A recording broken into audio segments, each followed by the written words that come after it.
जयश्री नागदा और आप देख रहे हैं सीबीसी न्यूज पर। हाथरस की घटना ने पूरे देश को झकझोर के रख दिया है। रेप पीड़िता के साथ हुई वहशियत, जिसे अब जुठलाया जा रहा है कि ऐसा कुछ हुआ ही नहीं। उसके बाद चले तमाम सियासी ड्रामे के बीच कुछ पुराने किस्से फिर से चल पड़े हैं। क्या पहले भी बलात्कार की घटनाओं के चलते सरकार गिर चुकी थी? क्या उत्तर प्रदेश की सियासत और इस तरह की घटनाओं का इतिहास अपने आप को दोहरा रहा है? नवभारत टाइम्स में छपे नदीम के एक ब्लॉग के अनुसार यह फरवरी 1980 का वाकया है। देश राजनीतिक परिवर्तन के दौर से गुजर रहा था। केंद्र में जनता पार्टी की सरकार के पतन के बाद एक बार फिर से इंदिरा गांधी के नेतृत्व में कांग्रेस की वापसी हो चुकी थी, लेकिन राज्यों में अभी इसकी शुरुआत होनी बाकी थी।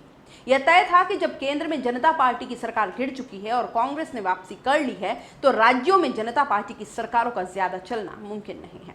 यूपी में उस वक्त जनता पार्टी की सरकार के मुख्यमंत्री बाबू बनारसी दास थे। उन्हें मुख्यमंत्री बने 1 साल हो रहा था। जून 1977 में जनता पार्टी के सत्ता में आने के बाद सबसे पहले मुख्यमंत्री राम नरेश यादव हुए थे और फिर जनता पार्टी की टॉप लीडरशिप ने उन्हें फरवरी 1989 से हटाकर बाबू बनारसी दास को मुख्यमंत्री बना दिया था। खैर, हम आते हैं उस कांड की तरफ जो बाबू बनारसी दास की सरकार की बर्खास्तगी का कारण बना था। यूपी का एक जिला है देवरिया। उसका एक गांव हुआ करता था नारायणपुर। अब यह गांव कुशीनगर जिले का हिस्सा हो चुका है। इस गांव में एक बूढ़ी औरत रहा करती थी और उनके साथ दुर्भाग्य यह जुड़ा था कि उनके बेटे की मौत हो चुकी थी और बहू ने घर छोड़ दिया था। ऐसे में 2 छोटे पोते पोतियों को पालने की जिम्मेदारी उन्हीं पर थी। लेकिन एक रोज जब वे स्थानीय बाजार से गुजर रही थी तो एक बस से उनका एक्सीडेंट हो गया, जिससे उनकी मौके पर ही मौत हो गई। इस घटना से नाराज ग्रामीणों ने सड़क जाम करके पथराव शुरू कर दिया। इसके बाद तो नारायणपुर में धीरे धीरे हिंसा और आगजनी का दौर शुरू हो गया। हालात इतने बिगड़े कि काबू पाने को पीएसी बुलानी पड़ी और गांव में बाकायदा उनका एक कैंप लगा दिया गया। नारायणपुर गांव में जब पीएसी तैनात की गई तो सुबह गांव में यह कानाफूसी शुरू हो गई कि रात में पीएसी के जवानों ने गांव में औरतों के साथ दुराचार किया है। गांव से यह खबर निकलकर जिला मुख्यालय तक पहुंची, फिर राजधानी तक, और उसके बाद नारायणपुर रेप कांड राष्ट्रीय मुद्दे की शक्ल में बदल गया। यहीं से बाबू बनारसी दास सरकार की मुश्किलों का वह दौर शुरू हुआ जिसकी कांग्रेस को बेसब्री से तलाश थी। बाबू बनारसी दास की मुश्किलें तब और भी बढ़ गई जब उन्हीं की सरकार में मंत्री मोहन सिंह नारायणपुर गांव पहुंचे और स्थानीय लोगों से मुलाकात के बाद उन्होंने बयान दिया, मुझे शर्म आ रही है कि मैं ऐसी सरकार में मंत्री हूं जिसकी पुलिस ने नारायणपुर में दुष्कर्म जैसी घटना की। इसके बाद तो उनकी सरकार की बर्खास्तगी की मांग शुरू हो गई। खुद तत्कालीन प्रधानमंत्री इंदिरा गांधी ने नारायणपुर पहुंचने का ऐलान कर दिया। एक प्रधानमंत्री का किसी बलात्कार की घटना में किसी गांव में पहुंचना एक बहुत बड़ी बात मानी जाती है। इंदिरा गांधी का नारायणपुर जाने का कार्यक्रम आने के बाद ही राजनीतिक गलियारों में यह माना जाने लगा था कि कुछ बड़ा राजनीतिक घटनाक्रम होने वाला है। बाबू बनारसी दास ने स्थितियों को सामान्य बनाने की भरसक कोशिश की।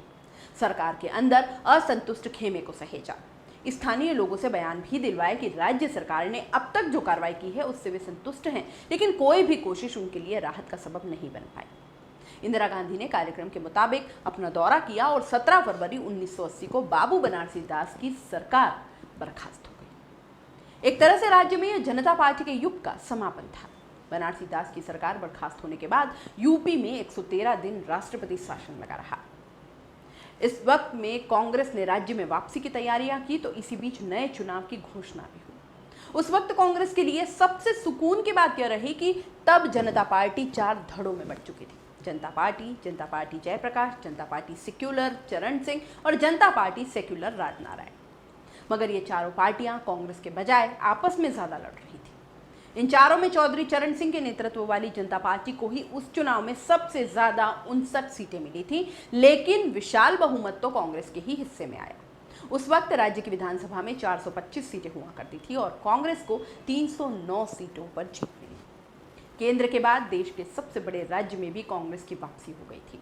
कांग्रेसियों की मंशा थी कि संजय गांधी मुख्यमंत्री बने। 1977 में कांग्रेस के पतन के लिए वही जिम्मेदार माने गए थे और 1980 में कांग्रेस की वापसी में उनके आक्रामक तेवरों को ही श्रेय दिया जा रहा था। खासतौर पर यूपी में उनके नेतृत्व में कांग्रेस सड़कों पर संघर्ष करती दिखी थी। यह वह दौर था जब उनके नेतृत्व में युवा नेताओं की नई पौध तैयार हुई थी, लेकिन इंदिरा गांधी ने उस प्रस्ताव को खारिज कर दिया और वीपी सिंह को मुख्यमंत्री चुना। उस वक्त वीपी सिंह की गिनती इंदिरा गांधी के विश्वसनीय लोगों में हुआ करती थी। संजय गांधी का भी उन्हें विश्वास हासिल था। वीपी सिंह का मुख्यमंत्री चुना जाना कांग्रेस की ओर से राज्य के जातीय समीकरणों में बदलाव की तरफ बढ़ाया जाने वाला कदम माना गया था। ज्यादातर मौकों पर ब्राह्मण मुख्यमंत्री देने वाली कांग्रेस ने ठाकुर चेहरे पर दाव लगाया था, जबकि एक समय कांग्रेस का जिताऊ समीकरण ब्राह्मण, मुस्लिम और दलित माना जाता था। अगर आप YouTube पर देख रहे हैं तो CBC न्यूज़ वायर का चैनल सब्सक्राइब करिए, पास में दिख रहे बेल आइकन को भी दबाइए, ताकि जब भी हम आपके लिए कोई खबर, कोई जानकारी लेकर आएं तो सबसे पहले आपके पास नोटिफिकेशन पहुंचे। अगर आप Facebook पर देख रहे हैं तो CBC वायर का पेज लाइक करिए। अगर आप Instagram पर देख रहे हैं तो आप हमें फॉलो कर सकते हैं।